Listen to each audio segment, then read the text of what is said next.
product of struggle. And that in and of itself is such a terrible deception. One of the things that particularly galls me about Bernie Sanders, who has been part of the establishment as long as I've been part of the struggle against it. Remember, he was a U.S. Senator for a long time. And so he may have voted here or there about one thing or another. But he really upheld the capitalist establishment. And he says that behind him sits a picture of Eugene V. Debs. Maybe some of you have never heard of Eugene V. Debs. He was a socialist in the early 20th century. He was a railroad worker. And Eugene V. Debs was a politically interested guy who used to work for the Democratic Party. And then the big great railroad strike came along, and the U.S. government brought out the troops against the workers. And that was it for Debs. He got it as clear as day that the state and the whole government was on the side of the capitalists. But you know where Debs, he says this is his great hero, but listen to this.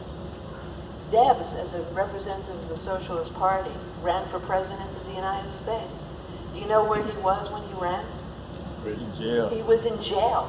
Do you know why he was in jail? For opposing World War I. For opposing imperialist war.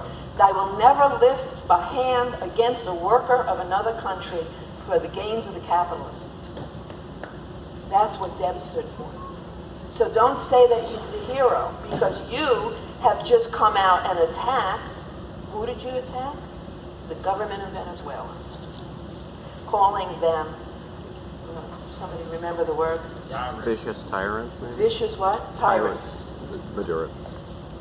All this stuff going on about U.S. interference. The U.S. is paying the salaries of the opposition. They're arming them.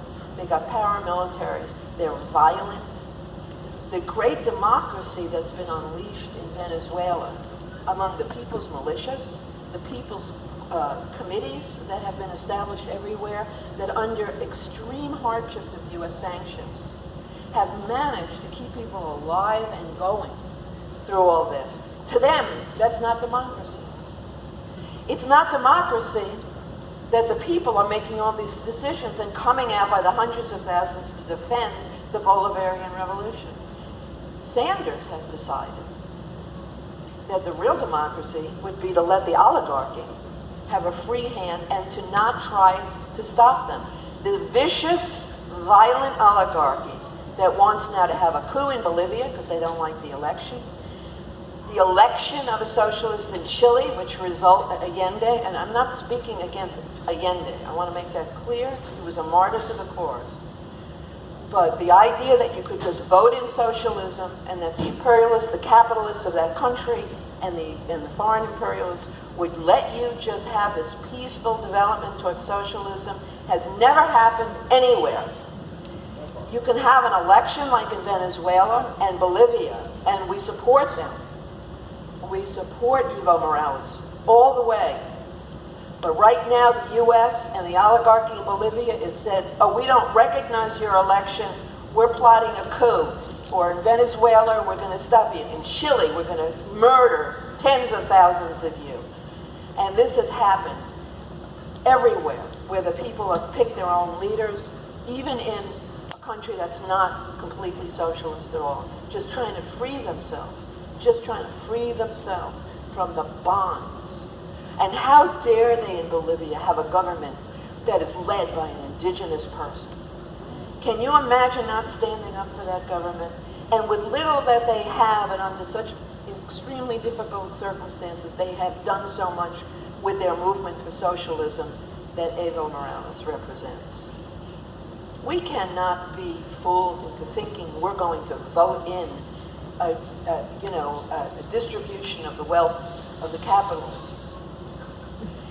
They can tell you that. We can have a class struggle. We can win concessions. We can modify the conditions of exploitation. I was involved in the union movement for decades, and I never told a worker that a contract was fair, because it was never fair. It was still based on the exploitation of their labor. It was always just a representation of the two forces in the class struggle and what we could get out of it. It was a modification of exploitation. And as hard as I fought and others fight, and we should fight for more unions here in the South particularly, it's a very important form of organization of the working class. We should be part of that effort to do that. It's still a modification of the term. It's not an overthrow of exploitation. But it's a school of learning, and struggle, and solidarity that workers are in. One could look around and see what happened with other social democratic governments. And where have they led things? You say that you're fighting the right wing, okay? You say that we've got to be for you because you're the ones that are going to fight the right wing. Well, you go to Greece. In Greece, a party that was called Syriza, I think? Syriza. Syriza. Joseph has a better memory than I. Syriza. This was like a, kind of a DSA type party. And they got in on a platform of repudiating the International Monetary Fund debt. The country was being choked, Greece. The people were hungry, really hungry in Greece. It's a small country, many centuries old, but very small. If we were there as a revolutionary party, we would have supported them in that demand. We're not sectarian. We'd say, go ahead, we'll defend that demand. We'll organize forces to defend it. But they got into power, and they went along, and they changed the whole thing. And they gave up on what they said they were going to do. And they went ahead and signed a new agreement with the IMF. So the workers, many of them, having nothing, turned towards some of the right-wing nationalist parties that were being formed. In Europe, where there were such large communist and socialist parties for so long, but they all became very complicit with the capitalist systems in their country. The Euro-communism, this and that. And they all got positions, and they got in the don't get me wrong, we're not against running in elections. We think that elections are a good way to tell class truth to people, but not to lie to people, and not to become a, professional politician. You know what the Bolshevik Party used to do when they ran people in their Duma, they called it at the time? The salary was turned over to the party, and the party paid for the person. And they had a political program, and that's the duty of that person, was to carry out their program. They were not bureaucrats who just became professional politicians. But they went along. So all this austerity is sweeping through Europe, and they're like saying, well, we don't like it, but, and they became complicit in it. So, yes, it's true that many workers, because of economic dislocation, will turn to the right. But they don't turn to the right just because of economic dislocation. They don't turn to white supremacy just because of this, because they feel this enfranchisement bullshit thing. They also turn in those directions because they're not given another alternative. A revolutionary alternative.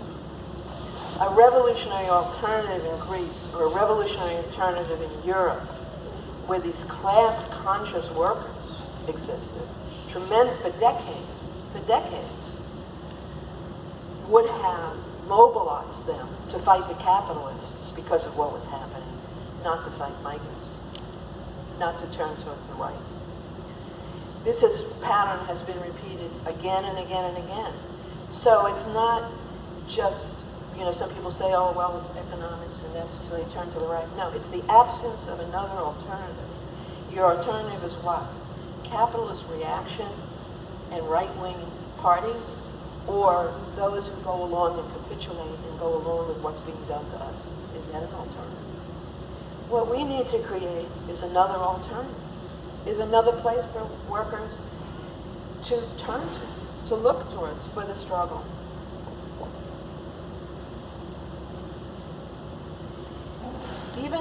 Even what happens here in New Orleans, or any city in the United States, but here. Are we really, I remember when Mayor Cantrell was running for office, and one of this group called Step Up Louisiana put out a thing when she got elected saying, this is going to be the year of justice. not just change, but justice. And one has to say, what is the real state of the working class, especially the black community in New Orleans? Are the people better off? Are the wages higher? No, there's been more of a consolidation of power in the white establishment in the hospitality industry. There's so many deceptions going on with this fair share, which the end result in balance of what the convention center got was more than what they started with. And we're told that and with still $160 million of taxes bypassing the city budget and going directly to private corporations. What is that? Where, you know, all these new jobs they're talking about being created, for who? Who's getting the training? Who's getting the jobs? It's all this superficial blah, blah, blah, you know, sounds really good, you know? But underneath it all, there's just a greater consolidation of power by the same, really basically mostly white establishment capitalist forces that were there before. We did a little research into her campaign contributions, and 75% of them were from real estate companies. So it's not surprising, and I'm not just trying to pick on Cantrell in this regard, you know, but there's this illusion that we have to be very careful about. And a lot of this illusion is fostered by those who, you know, they don't like Trump, but they sort of want to make life just a little more comfortable for themselves. Oh, I can live with this level of poverty. I can live with this level of mass incarceration. I can live with this level of this or that or the other thing. But I'm not going to go beyond. And if I could just get back to that period, to that time, I don't know when that existed really, but that's the way a lot of people feel, uncomfortable, and they want to be personal. But we have to go beyond it. We cannot sit in conferences, talk on the internet, chat, text message each other, wait for people to find our websites. We have to go out there and talk to the working class ourselves, of all nationalities. We know in the workers group, those white members of the workers group have been working to figure out how we are going to do much more to address ourselves to the white working class, not only in Orleans and Jefferson, St. Bernard, but in Louisiana. And that is something that is our task to do, alongside and standing with our black and our Latino and our Middle Eastern, our Asian comrades, our Native comrades that we have. This is something we have to do. You abandon people to the right wing and then say, this is what they are. There is a whole philosophy going around. Democratic Party liberal daily Kos news service website says the Democratic Party should give up on the white working class. It's only white middle class people that are for impeachment. Well, maybe the white workers may be fairly reactionary in a lot of ways, but maybe they're just not so interested in your Ukraine story. In any case, we should take great hope in what is breaking out there all across the world. The world is waiting for us, though, here. They are waiting for the workers in the United States to stand alongside them in the global struggle. They are waiting for us. I have been to other countries where they've actually said, why don't you stop them? A Greek worker who stayed at my house a couple of years ago said, Greece is surrounded by U.S. warships, threatening to bomb them if they should have a revolution. That's the only reason they haven't had a revolution. And he said to me, can't you stop them?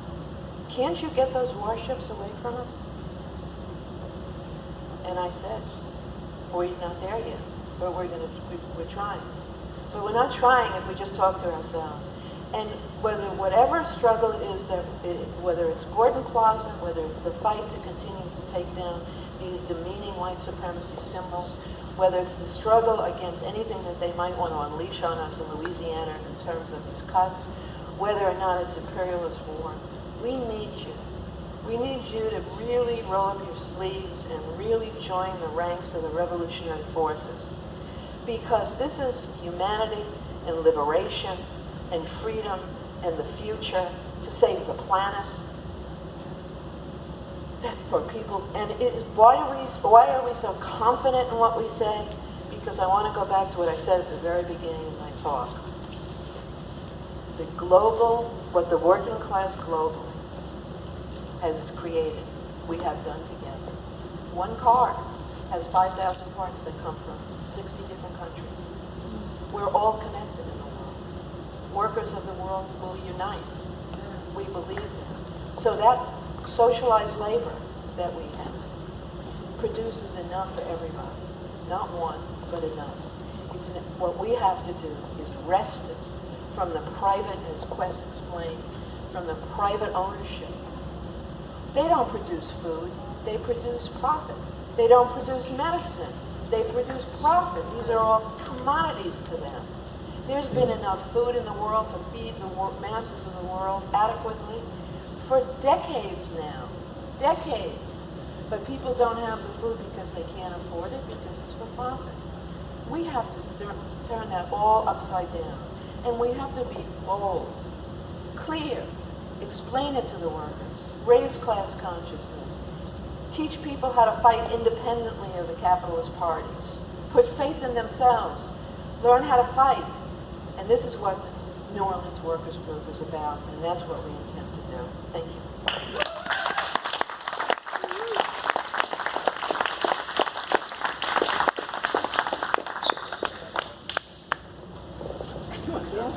Dance? All right, y'all give it up again together one more time. All right, I want to go ahead and take this time to be able to open it up for discussion.